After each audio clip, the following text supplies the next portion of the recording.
iOS 6 Beta 3 is out, iCloud email addresses, iPhone disruption, and unboxing the Nexus 7. It's Tuesday, July 17th, 2012, and this is iWake. I'm Tim Chaten, and this is what's going on in the Apple world today. Good morning, and welcome to another edition of iWake. First of today is Apple releasing yet another beta of iOS 6. Beta 3 is now out and weighs a couple hundred megabytes and adds a few notable things. First up is the iOS not asking to download the updates. So when you hit the updates button in System Preferences, it will automatically download the update.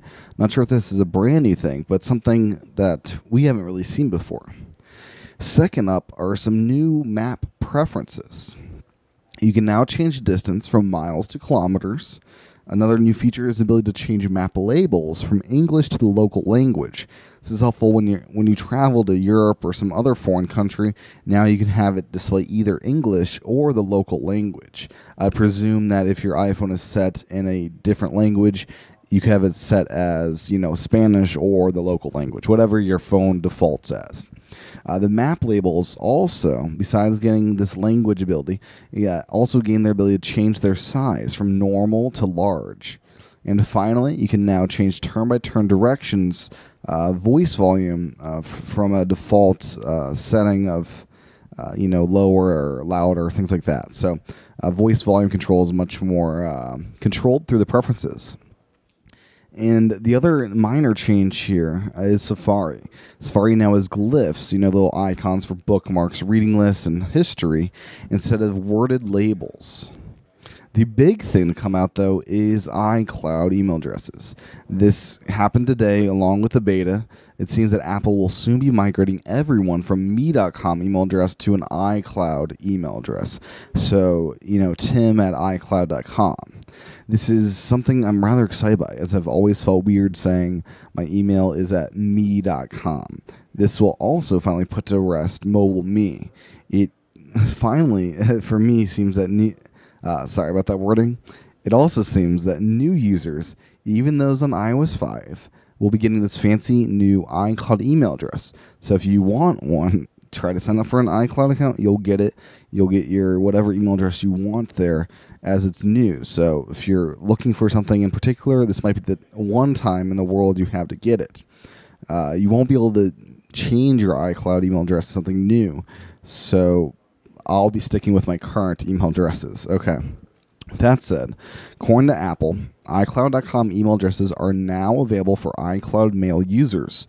Users signing up for new Apple IDs or enabling mail on their iCloud account for the first time will automatically receive an at iCloud.com email address instead of a me.com email address. iCloud users with at me.com addresses that have been used with iOS 6 Beta 3 will receive an iCloud.com email address that matches their me.com email addresses. So, by the wording here, iCloud users with @me.com addresses that have been used with this beta will receive the iCloud. So, for me, that means you don't even need a developer account if you're on the beta. If you borrow someone's phone that's running the beta, log in with your email account, you'll get the upgraded account. So, pretty cool stuff there. So when this is done, Apple users will have migrated from Mac.com emails to me.com emails, and finally iCloud.com emails. I have a feeling the iCloud email addresses will stick around for some time, as Apple has already told us iCloud is the platform for at least the next decade. In other news is the Olympics. A while ago, I mentioned there are some official Olympic apps. Well, the Loop did something rather cool. They pointed out 30 apps designed or apps that could be used for the Olympics. The list kicks off with the 3 official apps, 4 apps for those traveling in London, 4 translation apps, 8 photography apps, and many, many more. The Olympics is a big deal, and with it being every 4 years, it really does showcase how the technology evolves. I don't remember apps or web streaming being a big thing last time around, as that I believe would have been the iPhone 3G days with apps being a new thing. So in other news is Kickstarter.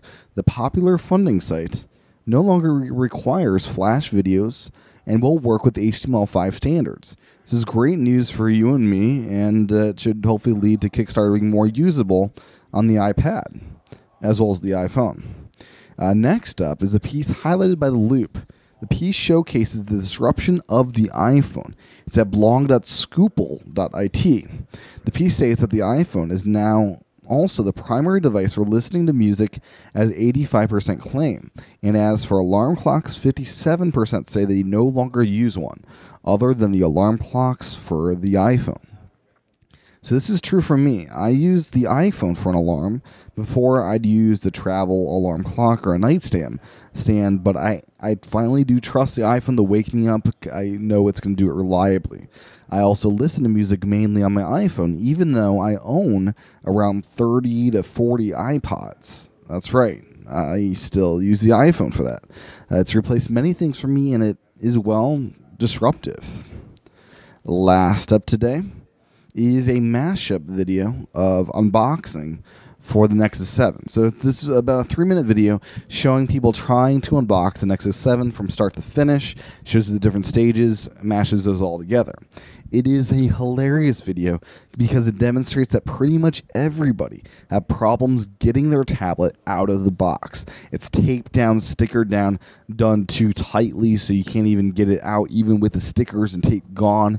It's hilarious. It is not an Apple-like experience, but rather I want to rip the box open and throw it away because I'm so angry at this experience. This will not be a pretty box at the end of this if you have the patience that most people have. If you haven't watched this video, I'd encourage you to do so. It is linked to over at iWakePodcast.com. Well, thanks for tuning in today. That is what was in the news today. And if you like this show, I'd encourage you to leave a review over on iTunes by searching for iWake Podcast. You can also support the show by going to my YouTube channel, youtube.com/TCHATEN, where you can watch all the videos I shoot there.